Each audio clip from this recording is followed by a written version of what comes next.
Avoir le sentiment de perdre un peu le contrôle de ses finances, de ne plus trop savoir où part l'argent, c'est une source de stress que beaucoup de monde connaît. On se demande comment boucler les fins de mois et surtout s'il y a des vraies solutions. Eh bien, aujourd'hui, on va décortiquer une approche qui propose justement un chemin clair et très concret pour reprendre la main.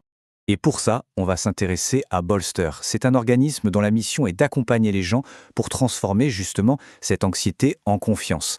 Leur approche, ce n'est pas juste de la théorie, c'est vraiment pensé comme un guide pratique pour retrouver de l'autonomie au quotidien. Alors voilà le parcours qu'on va suivre ensemble. D'abord, on va découvrir la philosophie de Bolster. Ensuite, on plongera dans les 4 étapes clés de leurs ateliers. Et bien sûr, on terminera en voyant très concrètement comment on peut se lancer. Commençons par le commencement. Avant même de parler des outils et des astuces, c'est super important de saisir l'état d'esprit de Bolster. Parce que vous allez voir, on ne parle pas seulement de chiffres, mais d'abord et avant tout d'un soutien humain. Cette phrase, elle résume parfaitement leur objectif. L'idée, ça va bien au-delà de la simple gestion de budget. Le but, c'est de construire une base qui soit solide, durable, pour une reprise en main globale. C'est autant psychologique que social. Et ce parcours, il est structuré en 4 ateliers qui se complètent. Chaque étape s'appuie sur celle d'avant pour créer une progression qui est logique, accessible et qui mène pas à pas vers plus d'autonomie financière.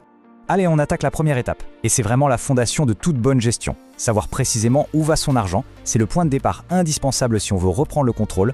C'est la question fondamentale, celle que tout le monde se pose à un moment ou à un autre. Et c'est justement le point de départ du premier atelier de Bolster, mettre de la lumière sur les dépenses pour enfin comprendre ses propres habitudes. L'approche est très concrète ici. L'objectif, c'est d'identifier ce qu'on appelle les fuites d'argent.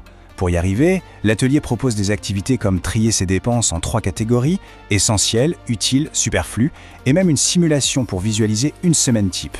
Le but, ce n'est pas de juger, mais vraiment de passer de la confusion à la prise de conscience.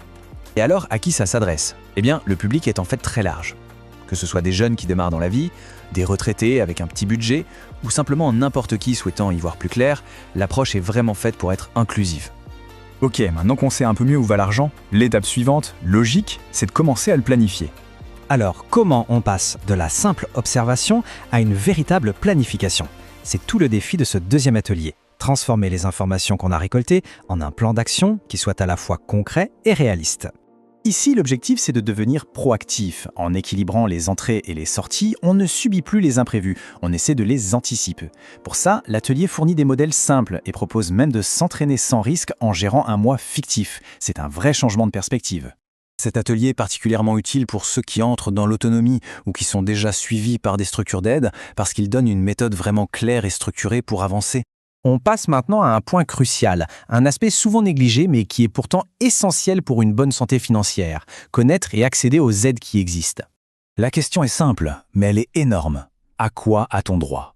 Bien trop souvent, des aides ne sont pas demandées, simplement par manque d'informations. Cet atelier, son but, c'est de changer ça en donnant les clés pour accéder au soutien qui existe déjà. Cet atelier, c'est une véritable mine d'informations pratiques. Il fait un tour d'horizon des aides possibles, CAF, énergie, transport, santé, et il apprend à utiliser des outils concrets, comme les simulateurs en ligne. Les mini-cas pratiques permettent de se projeter. On passe d'un sentiment d'impuissance à une position où on peut agir. On pense ici en particulier aux personnes avec des revenus modestes, aux familles monoparentales ou aux seniors. Bref, tous les publics pour qui ces aides peuvent faire une différence absolument cruciale au quotidien.